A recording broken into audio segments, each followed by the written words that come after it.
Doctor Renu Swarup ji, secretary department of biotechnology, Shri CP Goyal ji, joint secretary department of biotechnology और MD BIBCOL, doctor Alka Sharma ji, adviser DBT, doctor Subir Majumdar साहब, executive director जो हमारे NIAB के director हैं, और साथ में इस समय हमारी जो translational health sciences and technological institute है फरीदाबाद की, जिसके संदर्भ में आज हम लोग एक महत्वपूर्ण कार्यक्रम भी कर रहे हैं, उसके अभी ऑफिसर हैं, वो इंचार्ज हैं, एग्जीक्यूटिव डायरेक्टर है doctor Jitendra Sharma ji, managing director Andhra MedTech Zone Visakhapatnam, और सभी हमारे साथीगण जो वर्चुअली हमारे साथ आज जुड़े हैं, सभी डिपार्टमेंट ऑफ बायोटेक्नोलॉजी की जितनी भी हमारी प्रेस्टिजियस इंस्टीट्यूशंस हैं देश की,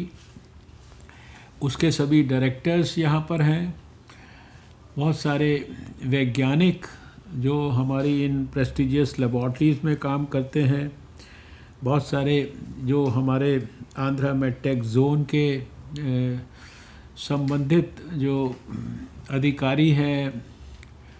एंटरप्रेन्योर्स हैं, इंजीनियर्स हैं, टेक्नीशियंस, टेक्नोलॉजिस्ट हैं, सभी लोग, बहुत सारे लोग, इंडस्ट्री के लोग जो आज के इस कार्यक्रम के साथ जुड़े हैं। मैं सबका हृदय से बहुत बहुत स्वागत करता हूँ, बहुत बहुत अभिनंदन करता हूँ। नव वर्ष की आप सबको बहुत बधाई देता हूँ, शुभकामनाएं देता हूँ, और मुझे आप सबकी जो कुल मिलाकर सफलता है, उपलब्धियाँ हैं, उन पर निश्चित रूप से बहुत गर्व की अनुभूति होती है। और शायद इस बार जैसा कि अभी शेयर भी किया गया, हमारी जो गणतंत्र दिवस की परेड में जब हम पहली बार, शायद मुझे लगता है कि 70-75 सालों में शायद पहली बार बायोटेक्नोलॉजी का, यानी साइंस टेक्नोलॉजी मिनिस्ट्री में भी बायोटेक्नोलॉजी के ऊपर फोकस्ड जो है हमारा जो टैब्लू जो है वो वहाँ पर प्रदर्शित होगा, और सारे देश के लोगों को, सारे देश के युवा वैज्ञानिकों को, और विशेष रूप से जो हमारे बायोटेक्नोलॉजी में काम करने वाले, साइंस के अंदर काम करने वाले सभी साथियों को निश्चित रूप से बहुत ही स्पेशल गर्व की अनुभूति होगी। मैं एडवांस में उसके लिए आपको बहुत बहुत बधाई देता हूँ। मैं अभी बैठे बैठे, जैसे रिकॉल होता है लास्ट 1 साल का, तो रिकॉल मेरे माइंड में ऐसे फिल्म की तरह चल रहा था पिछला 1 साल 2020 का। और आज 5 जनवरी को जब हम आपसे बातचीत कर रहे हैं, एक पर्टिकुलर लेबॉर्ट्री का उद्घाटन कर रहे हैं, और इस आंध्र प्रदेश मेडटेक जोन में जो 1 करोड़ किट्स बनी हैं उनके बारे में हम बात कर रहे हैं, और सारी अपनी उपलब्धियों की ई-बुक को लॉन्च कर रहे हैं। तो ये 1 साल मुझे फ्लैशबैक की तरह मेरे सामने आ रहा है, और ध्यान आ रहा है कि 6 तारीख को पिछले साल विश्व स्वास्थ्य संगठन ने पहली बार दुनिया को ये बताया था कि नया एक कोरोना वायरस जो निमोनिया के केसेस करता है वो चाइना में आया है, जिसके बारे में चाइना ने रिपोर्ट किया है।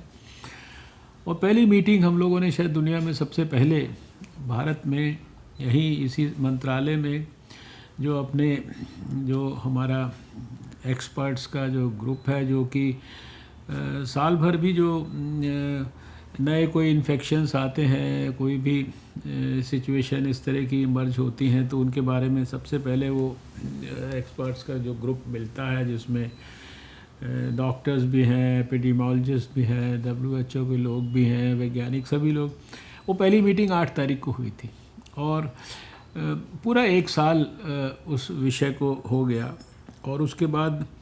उस 8 तारीख से आज तारीख 5 की जो 1 साल की यात्रा है, इसमें इतना कठिन समय था जो कि देश के लोगों ने उसको देखा। और उतने कठिन समय के अंदर देश के लोगों ने प्रधानमंत्री नरेंद्र मोदी जी के नेतृत्व में जिस प्रकार से लड़ाई लड़ी कोविड-19 के खिलाफ, कि आज बड़े गर्व के साथ हम 1 साल बाद कम से कम उस लड़ाई के संदर्भ में ये कह रहे हैं कि हमारा सबसे ज़्यादा दुनिया में लगभग 99% के आसपास अब रिकवरी रेट पहुंच रहा है। हमारा फर्टैलिटी रेट दुनिया में सबसे कम है। और जो भी चैलेंज आ रहा है, उस चैलेंज को हम इतने कम समय में इतनी ज़्यादा सफलता के साथ उस चैलेंज का मुकाबला कर पा रहे हैं। और खाली मुकाबला ही नहीं कर पा रहे हैं, उस चैलेंज को हमने ब्लेसिंग इन डिस्गाइज के रूप में परिवर्तित कर दिया है। चैलेंज जो है वो अपॉर्चुनिटी बन चुका है। और इतने डिफ़िकल्ट टाइम्स के अंदर यूँ तो हमारे प्रधानमंत्री नरेंद्र मोदी जी हमेशा ही आत्मनिर्भर भारत की बात करते रहे हैं। उन्होंने इतने सारे विजनरी प्रोग्राम्स दिए हैं, सेल्फ रिलायंस की बात की है, कई सारे उन्होंने योजनाएं विषम परिस्थितियों में घोषित की देश के लोगों के लिए, इकोनॉमिक रिवाइवल और इन सब चीज़ों के लिए। लेकिन इन सब के अंदर, इन सब परिस्थितियों के साथ साथ जहां हमारे कोरोना वॉरियर्स, हमारे डॉक्टर्स, नर्सेज और उनके सभी साथी, फ्रंटलाइन वर्कर्स ये अस्पतालों के अंदर जो है लड़ाई लड़ रहे थे, अपने प्राण को भी खतरे में डालकर दूसरे के प्राण की रक्षा कर रहे थे। कितने सारे कोरोना वॉरियर्स भी उन लोगों के साथ जो है उनके प्राण कोरोना के कारण चले गए, जो कि कोविड वायरस के कारण प्रभावित हुए। लेकिन ऐसे समय में जो हमारे वैज्ञानिकों ने जो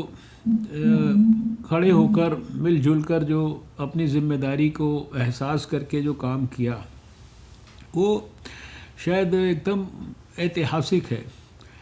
वो एक प्रकार से गोल्डन लेटर्स में लिखने के योग्य है, लिखा भी जाएगा, याद भी किया जाएगा। वो सारी परिस्थितियां हम लोगों को स्मरण है कि हम लोगों के पास लेबॉर्ट्रीज़ ऐसी नहीं थी जिन लेबॉर्ट्रीज़ के अंदर ये वायरस टेस्ट हो सके। एक लेबॉर्ट्री थी, आज 2000 लगभग 280 से ज़्यादा लेबॉर्ट्रीज़ हो गई। शुरुआती दौर वो याद है जब किट्स हमारे को विदेशों से इंपोर्ट करनी पड़ती थी, इतनी महंगी किट्स होती थी और समझ में नहीं आता था कि ये टेस्ट कैसे होंगे। और विदेशों से भी जो लोग हमको भेजते थे, देते थे, तो उसमें भी बहुत ज़्यादा एकदम जैसे कोई हमारे ऊपर कोई हमें ऑब्लाइज कर रहा हो, क्योंकि सारे दुनिया के अंदर डिमांड थी। विश्व स्वास्थ्य संगठन की सहायता लेनी पड़ती थी। और ऐसे समय के अंदर फिर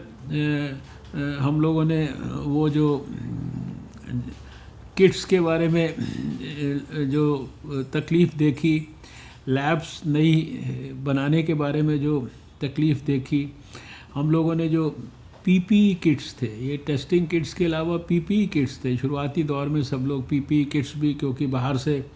इंपोर्ट होता था बहुत सारा, उसको बनाने वाला मटेरियल यहाँ नहीं बनता था, उसमें भी सेल्फ रिलायंस इस लेवल तक का किया कि एक दिन में 5-5 लाख हम बनाने लगे, एक्सपोर्ट करने की स्थिति में आ गए। वही हमारी जो व्यवस्था है वो आगे बढ़ी वेंटिलेटर्स के मामले में। वही चीज़ हमारी जो है वो आगे बढ़ी N95 मास्क के बारे में। हम दवाइयाँ 150 दुनिया के देशों को एक्सपोर्ट करने लगे। और मुझे अच्छी तरह याद है कि मई के महीने में इसी कमरे में डॉक्टर रेणु स्वरूप और इन सब की उपस्थिति में हम लोग जो है बात करते थे कि भाई ये हम अपनी इंडिजिनस किट बनाएंगे, तब शायद हमारी कोई इंडिजिनस किट्स वगैरह नहीं बनती थी। और धीरे धीरे हम कहते थे भाई 31 मई तक इतनी कर देंगे, 1 लाख किट बना देंगे। और फिर जो एक थोड़े दिन के बाद समय आया जब ICMR ने हमें बताना शुरू किया कि 1000 से ज़्यादा जो है वो किट्स को एक प्रकार से वैलिडेट कर चुके हैं। उसमें बहुत सारी भारतीय किट्स हैं और दूसरे भी हैं, यानी किट्स के अलावा बहुत सारी चीज़ें। और आज हम ये भी देख रहे हैं कि जो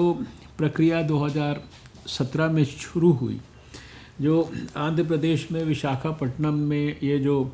मेडटेक जोन प्रारंभ हुआ, अब जो बायोटेक्नोलॉजी के साथ मिलकर उसने इसी कोविड के तकलीफ़ के दौरान जिस प्रकार से जो इस कोविड से जुड़ा हुआ स्पेसिफिक जो विषय था उसको हाथ में लेकर, और वहाँ यूँ तो वहाँ पर सब प्रकार के मेडिकल इक्विपमेंट और सारी चीज़ें बनती हैं और कोई ऐसी चीज़ नहीं है जो भारत में वो ना बनाने में सक्षम हो। सब उसको सब लोगों का समर्थन है, दूसरे मंत्रालय भी उसके साथ जुड़े। लेकिन इस कोविड की त्रासदी के दौरान भी उन्होंने जिस प्रकार से सारा काम किया, डॉक्टर जितेंद्र शर्मा जी आपको बधाई है कि आज आप हमारे हाथों वो घोषणा करा रहे कि भाई हम 1 करोड़ जो है वो वहाँ पे 100 लाख, 100 लाख, 10 मिलियन, 1 करोड़ इतनी किट्स जो है वो हम लोग वहाँ पे मैन्युफैक्चर कर चुके हैं। ये अपने आप में बहुत बड़ी सफलता है। फिर इसी सारी लड़ाई में हमने देखा कि कैसे साथ साथ जो है अभी जो ये म्यूटेंट वायरस की बात आ रही है, म्यूटेशन होने की बात हो रही है, तो अब आया है। लेकिन हम लोगों ने उसी दौरान आज से 6 महीना पहले हमारी साइंस की बायोटेक्नोलॉजी की लेबॉर्ट्रीज़ में, CSIR की लेबॉर्ट्रीज़ में, ICMR की लेबॉर्ट्रीज़ में हमने सब जगह पे वायरस की उस ज़माने में जीनोम सीक्वेंसिंग सिर्फ अध्ययन की दृष्टि से, रिसर्च की दृष्टि से शुरू की। तब तो ऐसा नहीं था कि हमें पता था कि दिसंबर के महीने में कोई वायरस जो है वो इंग्लैंड के अंदर म्यूटेशन इस प्रकार का करेगा जो तेज़ी से ट्रांसमिशन होगा। लेकिन हमारा यानी रिसर्च का कंपोनेंट भी लगातार हमारा स्ट्रेंथन रहा और हमने खाली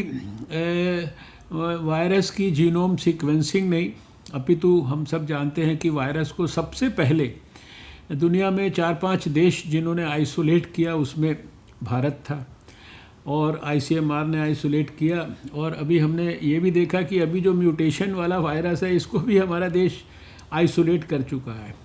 और फिर दूर दृष्टि रखते हुए जिस प्रकार से 6 महीना पहले हम लोगों ने, 7 महीना पहले, 5 महीना पहले, ये जो पिछले महीनों में बायो रिपोजिटरीज़ बनाने का जो हमने प्रकल्प अपने हाथ में लिया, यानी 40-50 हज़ार जब मैंने पार्लियामेंट में स्टेटमेंट दी थी तो मुझे उस समय का फिगर याद है कि 40,000 वायरस के लिए सैंपल्स जो है वो बायो रिपोजिटरीज़ में स्टोर करके रखा कि भाई कोई स्टूडेंट को, एकेडमिक वर्ल्ड को, यूनिवर्सिटी को, इंडस्ट्री को, रिसर्चर को, किसी को भी वो सैंपल की ज़रूरत है तो वो वायरस पे काम करने की ज़रूरत है तो उसके पास जो है पर्याप्त मात्रा के अंदर सैंपल्स होने चाहिए। तो ये बायो रिपोजिटरीज़ भी जो है साथ साथ क्रिएट की गई। और फिर वैक्सीन को डेवलप करने की प्रक्रिया भी भारत ने, दुनिया से कहीं पर भी हम पीछे नहीं रहे। यानी अभी 1 साल पूरा नहीं हुआ है लेकिन भारत ने 2 वैक्सीन्स तो एक प्रकार से उनको ड्रग कंट्रोलर का इमरजेंसी यूज़ ऑथराइजेशन मिल गया है, कंपनी को लाइसेंस इत्यादि पूरा का पूरा सब कुछ मिल गया है। दूसरा भी इस्तेमाल करने के लिए सब फॉर्मेलिटीज़ उसकी पूरी हो गई और लगभग दुनिया में जहां 200-250 वैक्सीन कैंडिडेट्स हैं उसमें से 30 वैक्सीन कैंडिडेट्स हमारे भारत के अंदर जो है वो अलग अलग स्टेजेस में काम कर रहे हैं। कोई एकेडमिक वर्ल्ड में काम कर रहे हैं, कोई इंडस्ट्री की मदद से कर रहे हैं, कोई हमारे साइंस की इन लेबॉर्ट्रीज़ के अंदर जो है हमारे कर रहे हैं। और अभी हम उस स्थिति में आए हैं कि हमारे 3 जो है वो तो एक प्रकार से एडवांस्ड क्लिनिकल ट्रायल्स के ह्यूमन क्लिनिकल ट्रायल्स के फेज़ में है, 4 एडवांस्ड प्री क्लिनिकल ट्रायल्स के फेज़ में है। और अभी तो सारे देश ने नए साल में 2 के बारे में तो खबर सुनी कि उनका इस्तेमाल जो है हमारे भारत के लोगों को उसका लाभ मिलने वाला है। और इस वैक्सीन के डेवलपमेंट के रिसर्च को भी पूरी तरह सपोर्ट करने के लिए हमने जो एक कवच बनाया, कोविड कवच,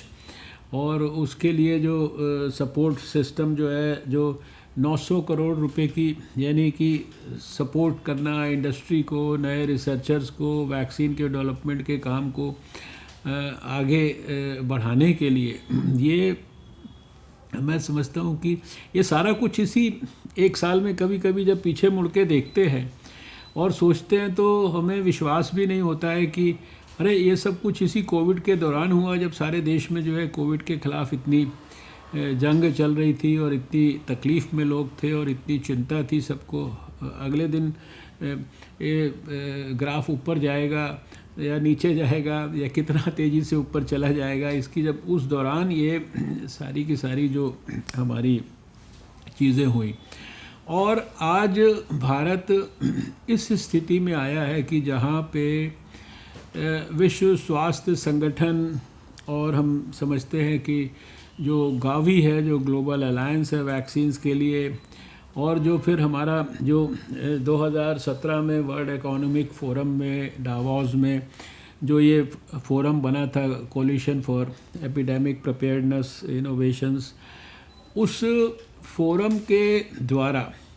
यानी एक तरफ विश्व स्वास्थ्य संगठन जो है सारे दुनिया में जहाँ जहाँ वैक्सीन का काम हो रहा है उसको कोऑर्डिनेट कर रहा है, और फिर उस कोऑर्डिनेशन में से दुनिया के अंदर 7 ऐसे स्थान चुने गए, 7 ऐसी लेबॉर्ट्रीज़ चुनी गई जिन लेबॉर्ट्रीज़ के अंदर जो है ये सारे एसेज वगैरह डेवलप होंगे। ट्रायल्स के माध्यम से जो भी रिज़ल्ट्स निकल रहे हैं, वो चाहे किसी भी देश की वैक्सीन हो, उसका क्या रिस्पांस हो रहा है, और उसको जो भी सर्टिफिकेशंस इत्यादि मिलने हैं, उनकी जो सारी क्वालिटेटिव जो उनकी एनालिसिस होना है, उसकी बहुत सारी जो टेक्निकल डिटेल्स हैं, वो सारे जो प्रोटोकॉल्स और जो प्रोसीजर्स विकसित होने हैं, वो दुनिया भर के सिर्फ 7 स्थानों पर वो एक इंटरनेशनल बॉडी ने उनको रिकॉग्नाइज़ किया है। और हमें आज इस बात की खुशी है कि आज मुझे जो हमारे भारत में 7 में से एक जो हमारी translational health services and technological institute है, ये फरीदाबाद का, इसको भी चुना गया है। ये ऐसा नहीं कि हमने तय कर दिया, ये अंतर्राष्ट्रीय स्तर के लोगों ने तय किया कि दुनिया में 7 जगह, उसमें से एक जगह पर दुनिया में कहीं भी बनने वाली वैक्सीन जो है, इन जगहों पे 7 जगहों पर उनके बारे में सब प्रकार का सर्टिफिकेशन या असेसमेंट या जो भी उसके लिए जो ट्रायल्स इत्यादि के लिए, और फिर वैक्सीन से जुड़े हुए जितने विषय हैं उनमें खाली हम वैक्सीन को यहाँ हमने विकसित नहीं किया है, हम वैक्सीन के बारे में अपने दूसरे आसपास के देशों को, हम वहाँ पर ट्रायल्स कैसे होंगे, वहाँ पर ट्रायल्स को सपोर्ट करने के लिए, वहाँ पर ट्रायल्स को हर प्रकार से हेल्प करने के लिए, इन सब चीज़ों के लिए हम लोग जो है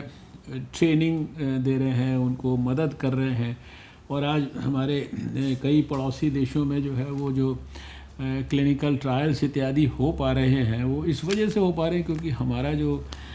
डिपार्टमेंट है वो उन ट्रायल्स वगैरह को जो है सारे सपोर्ट कर रहा है, उसके लिए ट्रेनिंग दे रहा है। मुझे खुशी है कि जो एक बड़ी इम्पॉर्टेंट बात जो है डॉक्टर जितेंद्र शर्मा जी ने कही कि भाई पिछले साल तो सब जगह लोग ऐसे निराशा की बातें करते थे, हमारे लोगों का जॉब चला गया, लोगों का इकोनॉमिक कितनी उनको लॉस हो गई, उस सब के अंदर भी जो है जो योजनाएं लेके कितने बड़े बड़े इतने लाखों करोड़ के पैकेजेस जो है प्रधानमंत्री जी ने घोषित किए, और आत्मनिर्भरता के लिए जो है लोकल के लिए वोकल होने के लिए जो बातें की, तो उस दौरान जो है आपके इस विशाखापट्टनम के जो AMTZ है, यहाँ पर जो है कितने मतलब 17,000 से ज़्यादा जॉब्स इस सारी प्रक्रिया के अंदर क्रिएट होने की संभावनाएं हुई, कितने सारे जॉब्स लोगों को और इस सारी प्रक्रिया के अंदर मिले हैं। और मैं समझता हूँ कि एक यही नहीं कि हमने खाली अपने सरकारी व्यवस्था के अंदर हमारे वैज्ञानिकों ने काम किया,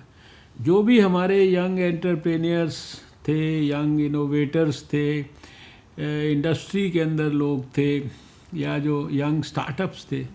जिनके मन में जिज्ञासा थी, जिनके मन में देश के लिए कुछ करना चाहते थे, ऐसे 100-150 हम लोगों ने उनको खाली टेक्निकल नहीं, उनको फाइनेंशियली भी पूरी तरह से सपोर्ट किया। और उनमें से सभी ने हमें बहुत तरह के परिणाम जो है उन्होंने हमारे को दिखाए हैं। ये जो हमारे आयुष के संदर्भ में जो विशेष रूप से जो इस दौरान जो 2020 का वर्ष है, मैं इसको ये भी कहूँगा कि ये आयुष के लिए भी बहुत उपलब्धियों वाला वर्ष है। और आयुष को जिस तरह से बायोटेक्नोलॉजी ने, हमारे CSIR ने, हमारे ICMR ने सपोर्ट किया, और आयुष की दवाइयों के बारे में ये होता था वर्षों से कि हमें तो पता होता था कि ये बहुत उपयोगी है, ये हमारे को आज से नहीं, पता नहीं कितनी हमारी जो मेडिकल विजडम है उसमें ये सब चीज़ें लिखी है, लेकिन उनको वैज्ञानिक दृष्टि से उनकी जो उपयोगिता है उसको सिद्ध करने का काम भी इसी वर्ष के अंदर जो है जिस प्रकार से जो है किया गया। और कोई ऐसा शायद एस्पेक्ट मुझे ध्यान नहीं आता जिसको वैज्ञानिकों ने इस 1 साल के अंदर, नई दवा खोजने का काम है, उसके ऊपर भी काम चल रहा है, रीपर्पसिंग दवाइयों की है, वो भी हो गया। फिर ये जो आपकी आई लैब की बात हुई, जो वो लैब भी डेवलप हो गई, जिसके लिए अभी सुझाव आया कि इसको नेशनल हेल्थ मिशन के अंदर आगे इसको कैसे इस्तेमाल किया जा सकता है। तो मैं समझता हूँ कि बहुत सारे काम आज हुए हैं। और जो विशेष रूप से जो शुरू में हमारा ये रिलीज़ करने का मौका मिला, जो हमारा सारे डिपार्टमेंट की जो उपलब्धियाँ, ई बुक, तो उसको भी आपने ठीक ही कहा कि उसको वहाँ पर अपने वेबसाइट के ऊपर, अपने सब प्लेटफॉर्म्स पे डालें और हम लोगों के साथ शेयर करें, क्योंकि जो वैज्ञानिकों ने काम किया है वो यंग वैज्ञानिकों को, बडिंग साइंटिस्ट को, जो फ्यूचर के साइंटिस्ट हैं, उनको भी पता लगना चाहिए कि जो तकलीफ़ वाली परिस्थितियों के अंदर कैसे जो है सब लोग, और ज़रूरी नहीं था कि जिसका जो काम था उसके अलावा भी सबने सोचा और अपना साइंटिफिक माइंड का एप्लीकेशन किया। ऐसी अब फेलूदा जैसी जो किट है वो वैज्ञानिकों ने बनाई है, जो कि आज उसको टाटा ने जो है उसको टेकअप कर लिया और वो दुनिया के कई देश उसको जो है बहुत आगे लेकर जा रहे हैं। तो मैं समझता हूँ कि इतने सारे पहलुओं के ऊपर पिछले समय के अंदर ये काम हुआ है कि, और उसी का परिणाम ये है, क्योंकि मुझे पता है कि जो रिपब्लिक डे के अंदर जो टैब्लू, इसको ये विषय को मैं इतनी बारीकी से मतलब 27-26 साल से जब से पब्लिक लाइफ में वो जानता हूँ कि कितनी बार कितनी चीज़ों के लिए हम लोग जहाँ पे भी रहे हैं प्रयास होते हैं, लेकिन रिपब्लिक डे में अपना टैब्लू जो है उसको चलाना जो है वो बड़ा कठिन काम होता है। CSIR का भी जब प्लैटिनम जुबली ईयर था, शायद उस साल उनको बहुत पता नहीं कितने दशकों के बाद उनको उस तरह का एक सौभाग्य मिला था। तो आज का अवसर ये हम सबके लिए बहुत खुशी का अवसर है, गर्व का अवसर है, और हम सब लोग अपने प्रधानमंत्री नरेंद्र मोदी जी को हृदय से धन्यवाद करते हैं कि उन्होंने सब हम वैज्ञानिक लोगों का उन्होंने उत्साह और मनोबल बढ़ाकर रखा, सही दिशा में हम सबको मार्गदर्शन किया, और उनके सपोर्ट और आशीर्वाद के कारण सारे वैज्ञानिक ये इस प्रकार का अच्छा काम कर पाए। जो फरीदाबाद की हमारी लेबॉर्ट्री है THSTI जो है, इसके सभी वैज्ञानिकों को भी विशेष रूप से मैं बधाई देता हूं, क्योंकि आपके लिए ये एक बहुत बड़ा प्रिविलेज की बात है कि यहाँ पर ये हमारी लेबॉर्ट्री को इतने बड़े लेवल का अंतर्राष्ट्रीय दर्जा मिला है। और विशाखापट्टनम के हमारे AMTZ जो है हमारा आंध्र प्रदेश मेडटेक जोन, और यहाँ जिस प्रकार का काम डायग्नोस्टिक्स के लिए और दूसरे हमारे मेडिकल इक्विपमेंट्स और दूसरी चीज़ों के लिए जो विकसित हुआ है पिछले 3 साल में, वो भी अपने आप में मैं समझता हूँ कि एक बार तो जाकर देखने योग्य है। कभी ना कभी हम लोग समय निकाल कर वहाँ जाके ज़रूर देखेंगे। तो बहुत सबको बहुत बहुत शुभकामनाएँ। Keep doing the good work, we are all proud of you. और जो लोग इन सब यात्राओं में लगे रहे हैं, उन सब के लिए ये एक प्रकार से संतोष का विषय है कि देश में जो कोविड है वो भी बहुत तेज़ी से डिक्लाइन की ओर बढ़ रहा है। उसके जो केसेस हैं वो दिन प्रतिदिन कम होते जा रहे हैं। देख रहे हैं कि जो एक्टिव केसेस की संख्या लगातार कम होती जा रही है, और देश के लोगों को वैक्सीन देने की जो प्रक्रिया है वो दिन प्रतिदिन तेज़ी की ओर आगे बढ़ रही है। तो ये सारा कुछ मिलाकर हमको इस बात के लिए आश्वस्त करता है कि शायद 2021 का वर्ष वो हम सब के लिए बेहतर खुशियाँ लेके आएगा। और हमारे को जो भी तकलीफ़ें 2020 में देश के और समाज के लोगों को सहन करने का एक प्रकार से मौका हुआ, दुर्भाग्य हुआ, वो चीज़ें हमारी जो है 2021 में बेहतर होंगी। तो wish you all good health and good wishes. नमस्कार। Thank you very much, sir.